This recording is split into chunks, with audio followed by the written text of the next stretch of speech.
So let's start at that, because some people, we have powerful emotions come, and sometimes when they come up, you feel you just have to go cold turkey and just wait until they pass or something. But I want to tell you that here we make use of every experience. We need difficult and challenging experiences. We need the sweet and the bitter, especially the bitter you need it also, to develop spiritual muscle.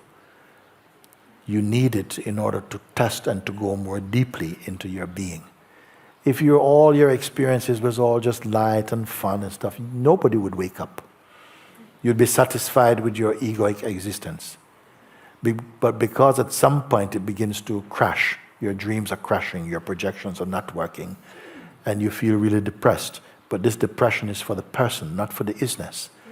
And sometimes out of these states of very heavy feeling, you are compelled to find your way out. And the way out is the way in. Because you have to find that space.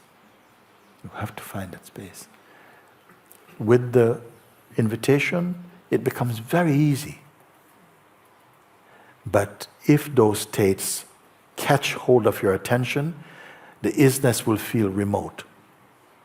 It will just feel like it's remote. And if somebody says, but what about the isness? You'll feel very annoyed.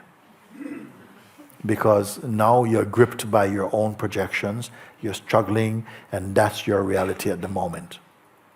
All this will fade gradually as you stay and somehow, confirm your isness place.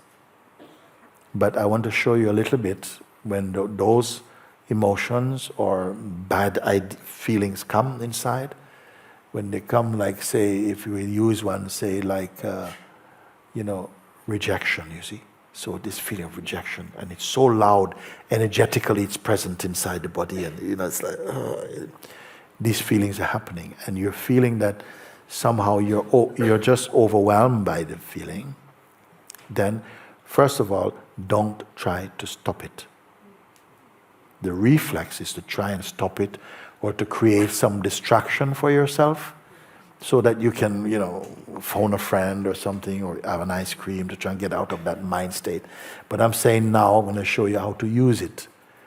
Because in these situations, they're very, very, although they are very strong experientially and emotionally, they are full of spiritual vitamins on the other side of them, and I want to show you how. Because when they come, it's a chance to recognize who you truly are and to break that spell. So let's say that the emotion comes and is strong feeling of revenge, or let's say the fear of rejection, and it's feeling in the body, and then also what's happening is the mind starts to create interpretations of the feeling. And that's when it gets even, it's on steroids now. Because once the mind gets hold of it, it's like, and it starts to gather evidence. And the ego loves evidence. You start to remember things that no human being should be remembering, like this. And and all negativity. And you don't get it that the state is trying to increase itself. So how to do it? So first, let him be there. If you don't try to fight, then your powers to observe will increase. You understand? If you fight, you're in. You've logged in. So you're in. And you're not able to observe. You're too identified. So you simply let the feeling go, they're there, and just allow it to manifest in the body. It's manifesting. And just by not fighting, you come to see that you are experiencing sensations. You're experiencing something that is visiting the body, and at some point it will leave. You know that. But while it's there, you're not trying to push it. The natural instinct is to try and get rid of it. But you're being shown, just let it be there first, no? And then in your own time, put this question, like, so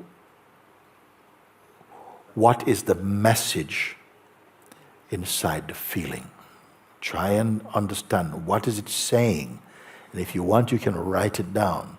It's saying that, nobody appreciates you. That hurts, oh God. And it's not the first time that you have noticed them. So you write them down. And even your mom. Put it all down. Does it right? Okay? Okay. You put it down. You have understood what the message is. No? Now you find out who is it impacting upon? Who is suffering it? Okay? Now the reflex answer, it's me. Why bother go through all of this of finding out? It's me. But no, we have to go more. Identify precisely. Is the one who is suffering it, can it be tangibly recognized? Okay? Can it be identified? Okay? Still, big tsunami. Can you do this? Yes, you can. Okay? Just let it happen. Don't waste energy trying to fight. You're just looking. And that's different. Now find out, can it be identified? The sufferer here. The suffering we know, the feeling, but let the feeling identify the sufferer of it. So you must do this. Don't say, I know the answer. That does not work. You must experience the answer. Okay? So you say, can they feel that? And this resistance is like resistance. Like, I don't have time to try and look into who is suffering. But that's also another thought you're observing, no? So just see if it can be identified. Don't be in a hurry. You can do this also. The feeling is there. Waves of mind attack, emotional. But there's a seeing that's present, a capacity to look. Can the sufferer be found? And some intelligence inside you begin to scan to see if it can find or identify the suffering entity. Because if there is identity, it implies an I entity. Can the entity be found? So don't imagine, just look. Use the emotions. Something wants to say, I can't bear this. Who is speaking? Who is speaking that? Can it be found? You see? And as you look and keep the looking going, even in the face of the screaming apparent one, at some point, if you keep it up, something will either do like this, like suddenly it seems to vanish. But don't start to celebrate just yet. Okay? Because something wants to go, oh God, thank you, Jesus. Oh God. No, just stay where you are and invite it back. Okay? Invite him back. Where are you gone? Come back. Throw the punch again. Throw the punch. I'm ready. Come on, where are you? And it may just send you a little email saying, not when you're ready. Okay? When I am ready. Okay? Whatever. Okay? Or as you keep on, just keep being present. You're not on the attack.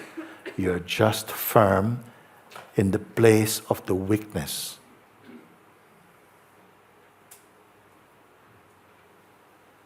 Your intellect, your intelligence is still alive. The feeling is in the body. Don't put so much meaning to that. The body is made to take such feelings. It can take them. If it can take whatever else, it can take this feeling. Okay? It will pass. You look. But your intelligence begins to scan to try and find, identify. They're suffering, so there must be a sufferer. Just do the looking.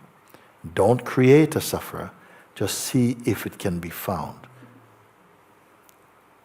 And the mind, in the role of the assailant, of the one who is beating you, cannot keep up its power under the scrutiny of your observation.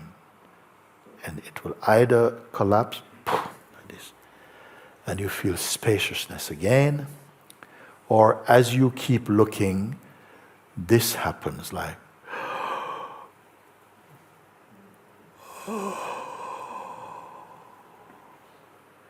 that's another way he leaves.